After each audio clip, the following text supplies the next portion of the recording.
这是我见过最凉快的庇护所，它搭建在零下40度的雪上，河里的水流冰冷刺骨，最后的积雪处可以把人掩埋。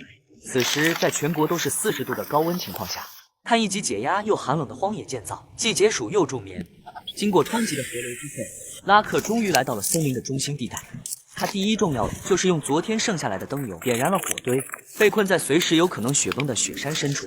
最安全的位置就是河流上游的中心地段。拉克现在需要做的，就是在今夜的暴风雪来临前，尽快的建造出一个可以抵御风雪的房子。他选择的搭建地是一棵树木之上，这棵树形成了一个天然的 U 型。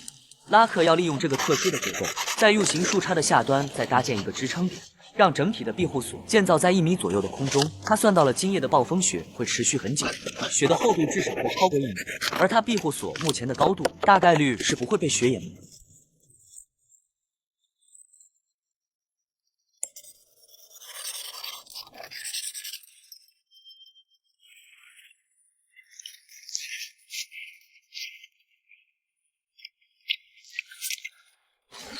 当地基做好之后，就是框架。拉克用的是直径10公分左右的木头作为墙壁，这种木头坚韧度比较高，但是唯一的缺点就是此时的雪已经开始下了起来。但是拉克知道这是餐前的开胃菜，最大的风雪一定会在夜里降临。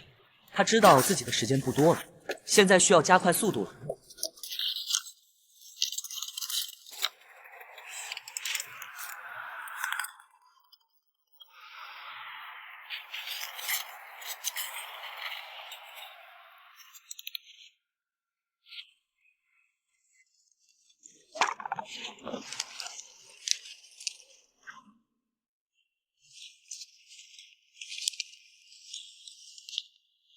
当庇护所建造完毕之后，现在面临最大的问题就是防风和保温。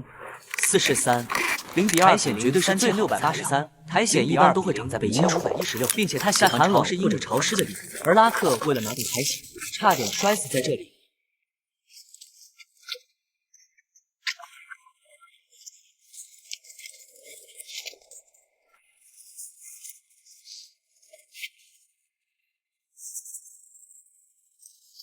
苔藓真的是野外建造的最好材料，不仅防潮，而且还能保温。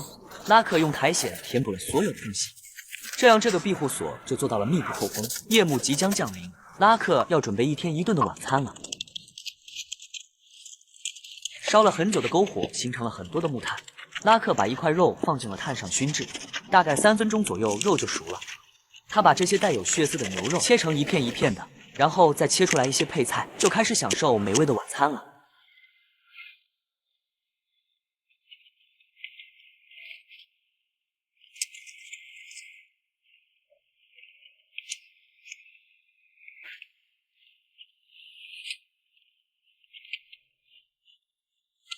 晚餐过后，暴风雪开始降临，拉克躲进了温暖的木屋内。此时外面刮狂风，下暴雪，而拉克享受着屋内壁挂门带给他的温暖。